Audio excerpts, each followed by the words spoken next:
Marketplace Leadership Africa held a leadership training conference aimed at empowering Nigerian youth. Theme: the dynamic of personal, corporate, and organizational diplomacy. The event focused on teaching practical leadership skills, economic thinking, and business diplomacy. The convener of the event, Apostle Manasseh Dagon, who is also the founder of the Metropolitan Church, addressed the press during the conference.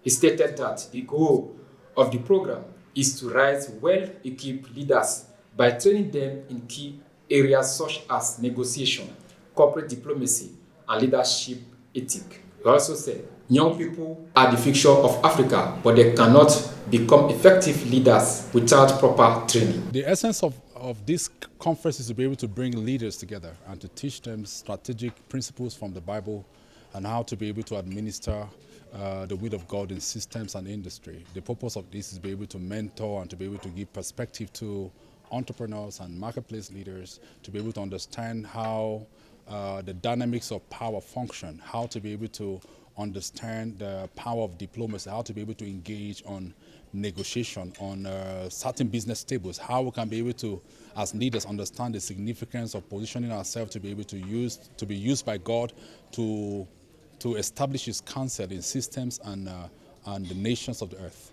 Leaders in Africa are yet to accept the importance of reinvention, personal reinvention. We don't invest in capacity development. So the essence of this conference is to be able to help us to be able to develop ourselves, to reinvent ourselves, to develop our capacity mentally as leaders in order for we to be very efficient in our respective industries and systems. Pastor Jakes Adeninka spoke on the importance of mindset and policy influence. According to him, policies don't fall from sky. They are shaped by people through thought, structure, and law. The church must take an active role in influencing mind and contributing to national development. Policies are a product of, men putting down thought, putting down structures, putting down laws, legislations in place that actually govern a system. Now, I'll say the first step is this, that the church needs to come into a position, and that's why we're having this remarkable conference, by the way, to shape people's mind, to understand the position of the church. First, we need a shape mindset. Then we need people to go in there and make these things work. The truth is, you highlighted what's happening in Nigeria. The fact is, we have policies, we have systems in place. But one of the things we need to happen is the will and people to actually do. So there are systems in paper, but we need things to actually be executed. And I think that's the place where we're having a conference like this to put people in a position where, guys, we need to go out there and put into practice everything we've learned and everything we know. So it's do the work, okay, and not just do the talk alone. Delivering the keynote address, Dr. Akinpelu, Professor of Educational Leadership, encouraged entrepreneurs to lead with love and integrity rather than greed. He also noted that technology is increasingly replacing the role of middlemen in business transactions, urging the youth to stay innovative. I think that every business person, entrepreneur should be motivated by the principle of love. Once love is first the background, you'll find that now spans to become something to say that, okay, my consumers, I love my consumers, that's why I do what I do. I'm going to make a decent profit from it.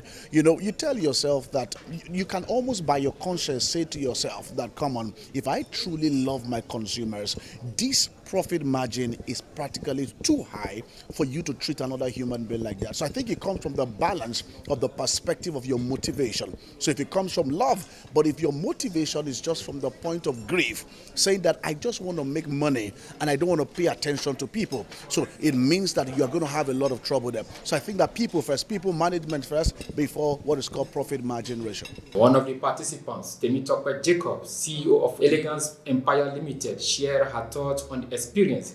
He said, as Nigeria, we need to understand how leadership, faith, and diplomacy work together.